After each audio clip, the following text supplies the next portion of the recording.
Good morning, ladies and gentlemen, distinguished guests, our distinguished panel. I'd like to jump straight into our conversation today about a very exciting topic, the infrastructure in cities related to longevity and the difference between longevity and aging-friendly cities. We have a distinguished panel today that are going to enlighten us with their thoughts and their perspectives from very different angles. Some talking about futuristic cities, some talking about existing challenges in existing cities, and we look forward to a very exciting discussion. Perhaps I'll kick off with our first question, and that's related to what you think from your perspective are the requirements for a city to support for longevity. Maybe Nick, we'll start with you.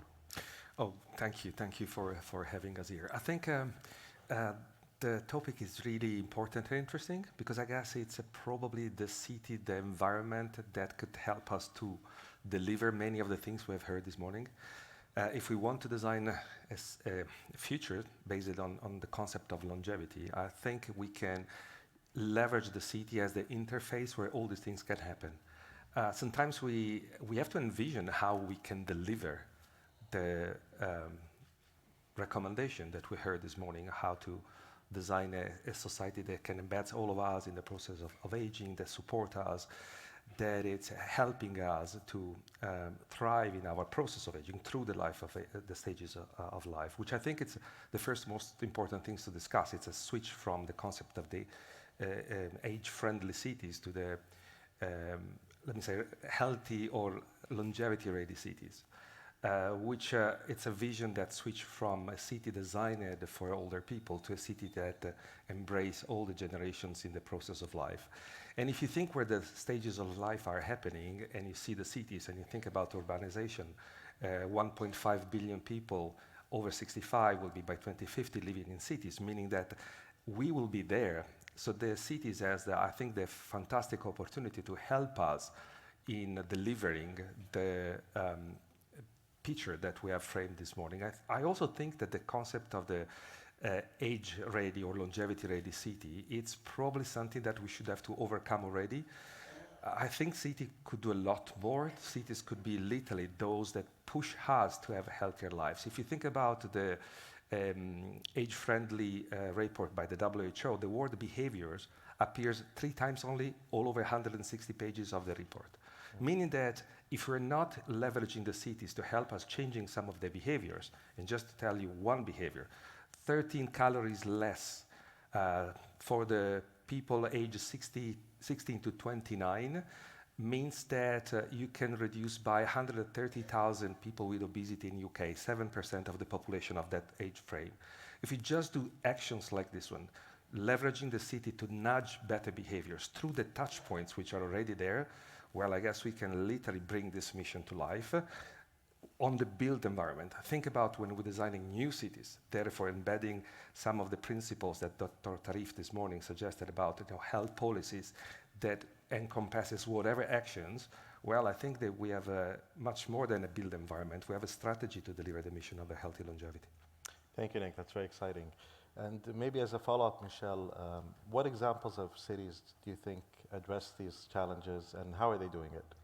Well, I think within Singapore, there are definitely some, the city as a whole is taking this on by developing villages within the city so that there can be smaller communities within the larger city as a whole.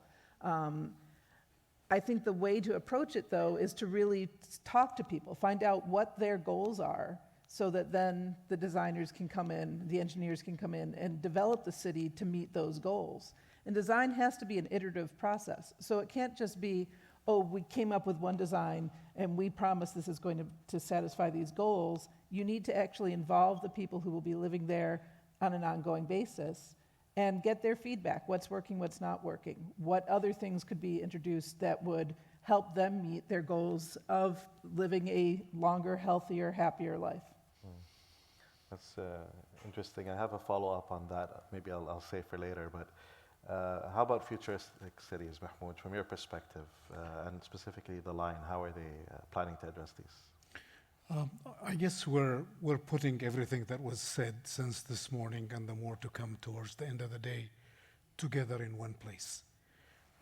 Starting from digitization and wearables and sensors that would record data on ongoing places. We start with longevity at birth by identifying the genome sequence of an individual, whoever consents to it, and then gathering their data, and then the data will guide us as to what are the potentials of an individual of diseases that we can either prevent or postpone, and that will lead to healthy longevity. The design of the line, as you are all aware, is richly enhanced with green, and so that would enhance the livability, would reduce temperature, which is one of the worst things that will impact longevity. And then the putting all of this in an ecosystem where you actually lay the policies at the very beginning, because before there is anybody, because that's the only way that you can ensure that you have policies in place that would address problems before they arise. And so pulling all of this together, now you talk to the line proponent and the designers of the line, we are walking the steps together to make sure that the design of the line, and not only the line, but all the different sites in NEOM are designed to be the longevity-ready city. And so adding technology to designs, to awareness, to designs of packages and social life. And so we focus on the 4 elements that basically summarize the 8 elements of the WHO recommendations for healthy longevity, which are the social environment, the culture, the physical environment, and then the health offerings within all of this. We embark mostly on prevention, mostly on digitization, not as much on infrastructure, even though our infrastructure is quite a big one. Yet the emphasis are all on prevention and preventative care using digitization and using cutting-edge science and cutting-edge technology in biotech and in genomics and all omics to identify, again, the potential problems. And so we have come up with a new concept of the individualized population health. So we don't look at the population as a whole, not only segmenting the population, even though that's a beginning, but then we zoom down on every individual. And what we give that individual is a choice of how long they want to live and how healthy they want to live, and then what do they have to do in order to achieve that. And we, as the sector of health and well-being in biotech, will support that with everything. Thank you, Mahmoud. I'd love to live there at some point. Thank you. Be my guest. So, Nick, we heard a lot about longevity versus aging-related or aging-friendly cities. What's the difference exactly? Is there a difference, first of all? And if there is a difference, what's preventing cities from adopting longevity? Yeah, well, I'm saying that I think the difference is being reactive versus proactive. So we're just being there, like waiting to fix the patches of the things that we didn't think about when we're just getting older. So cities is being designed without, obviously, as you said well before, not involving us citizens or individuals, which I think it's a very good point. In the process of the needs and also the desires that we typically forget. So I guess we have to switch to a model that is start to see what could be the need of this population by asking the population itself. But as I was trying to say, I think the clock is ticking. So I think we are on the edge where we can do, again, much more.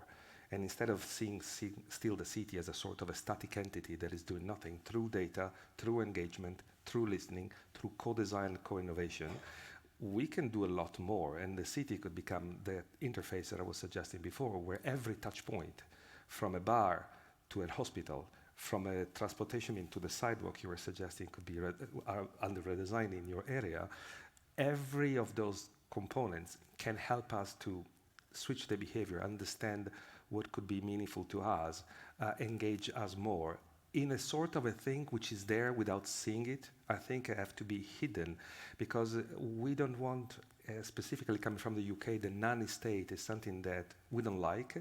But we like to be empowered as individuals, as who we are. So I think, following your point, I guess one definition we could say is that we can universally design things for hyper-personalized experiences, which I think it could encompass what could be the city of the future, which will be a sort of a discrete companion near us that is helping us in the process of longevity. And I think it's the only way for us to engage better the different generations, the different cultures, generations speaking different languages, which I think it's so important to be considered in the process of the evolution, especially in the Gulf. Interesting.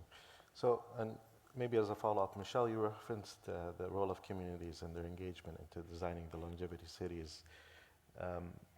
So can you talk a little bit more about that? What exactly is the role and who's doing it well, and what role does technology play in that, specifically emerging technologies like AI, for example?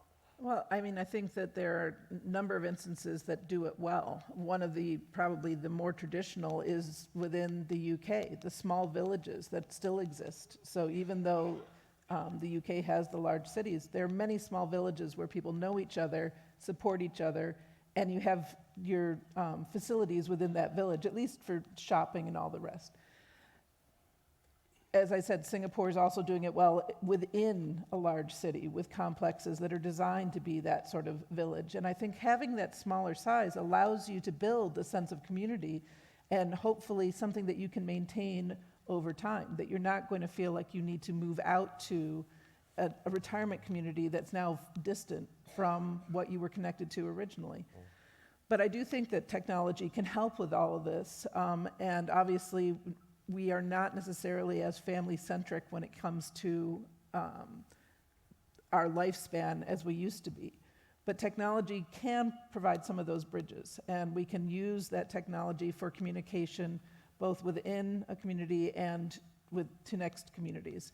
Technology can be very helpful when it comes to mobility within a community, which we need to enhance and allow people to get out and around, but also realize that maybe they can't walk as far as they used to. So what do we need in terms of getting them to public transportation? Hopefully you're in a place that has public transportation.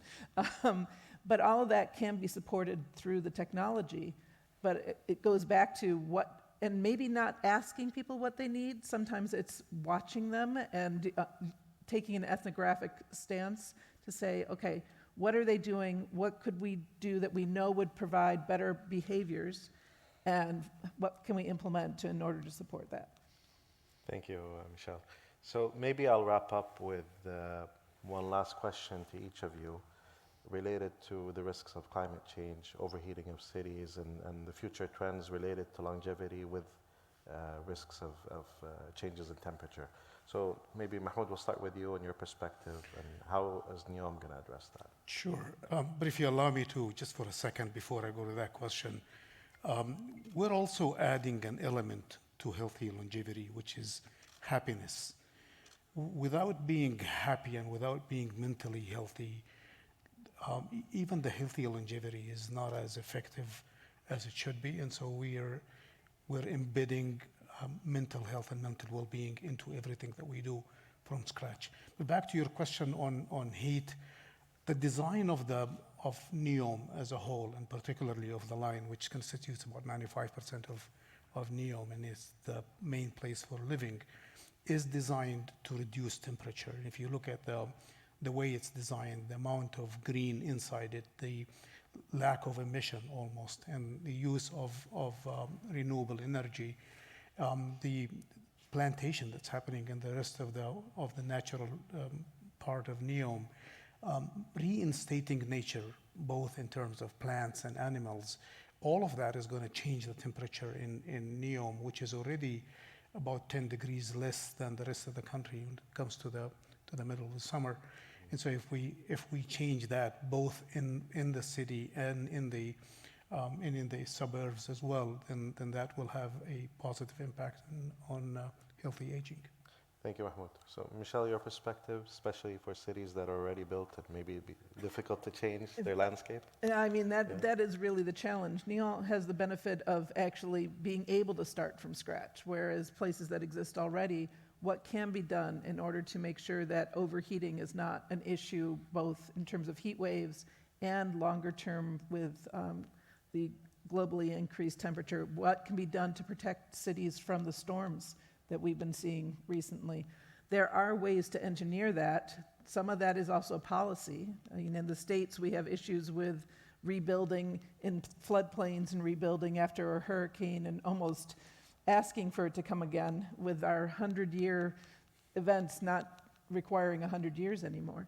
But I think that those decisions can be made and those steps can be taken. And then we have to have the longer view as well, so that we can actually make the broader changes that are going to actually allow us to have a bigger impact on that issue. Thank you. Nick? I would say that we will never deliver the mission that we try to bring forward today if we don't respect the heritage of each population, each country. So I think there should be a principle out there that we have to state about how we can adapt. I would say is broad statement and meaningful things that we all know by evidence we should have to do to the local population, to the heritage, to the diet, to the behaviors. Sorry, I go back to that point because in the mapping of the determinants of health, we typically, after health per se, we just go typical in the social determinants of health, but think about the behavioral slice of the pie, which is pretty big. Meaning that we can also influence the climate by following the manners, the attitude, the habits of a country. We've been fascinated by concepts like the blue zones, typically looking for, those kind of a secret recipe why those people are living longer. But the point is that sometimes we completely miss the background on how you can translate a certain type of approaches in a global way. This is a global mission. So we have to find some methodological that can help us to translate maybe the job that is being brought here in other places, respecting their cultural heritage by engaging the people. If we do that, then we can see a strategy on how this literally can be deployed globally as the ambition of the missions are. Thank you, Nick. So maybe to summarize a few key points to policymakers, excluding myself, of course, on what we can do to implement some of these practices. Well, maybe number one conclusion from today is we all want to move to NEOM. Number two is we're looking at long-term planning that has to take community engagement as its core and utilize cutting-edge technology while looking forward to future risks with changes in environment and how that could affect our habitats. But either way, this was a lovely session. We would have wanted to spend more time with you, but I understand that we need to wrap up soon.